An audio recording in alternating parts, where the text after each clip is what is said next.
Am I the asshole for telling my daughter, who is facing homelessness, that only she and the baby can move in with me, not her husband?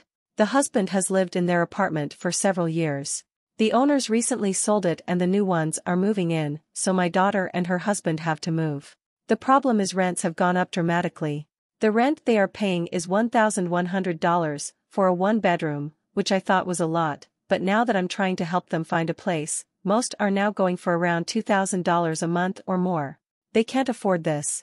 My daughter knows she is always welcome at home, granted a baby complicates things. I wasn't happy about her having a baby, she's young, just turned 22, but I would never deny her housing. However, I can't stand her husband, let's just call him Aaron for simplicity's sake. I wouldn't invite Aaron over for dinner, let alone let him live with me. Aaron's in his mid-30s. Criminal history. Hair-trigger temper.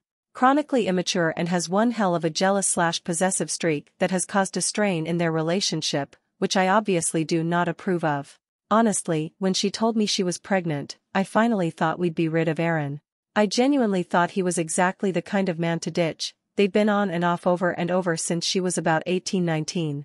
Alas, if anything it made him cling to her tighter. They had a very rushed wedding and this is their longest stint together without any breakups.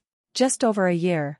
There's still been a fair share of dramatics, of course, but I am surprised they've made it this far. Even so, I simply don't want to live with Aaron. I don't like him. I don't want him around me. I'd go above and beyond for my daughter and the baby, they can stay as long as they need, but not him. Obviously, this has created a rift between my daughter and me. She doesn't want to live separately from Aaron. I told her that she needed to figure out alternative arrangements. Well, their move-out date is rapidly approaching, the 15th of December, and they've still not been able to find a place, and she's panicking. She's been begging me to let them stay. I reiterated my terms. Aaron simply cannot stay here. This led to a lot of tears and some angry words. Namely, me being an asshole. I can genuinely see why she might think that, but I also have to think about myself and my own sanity.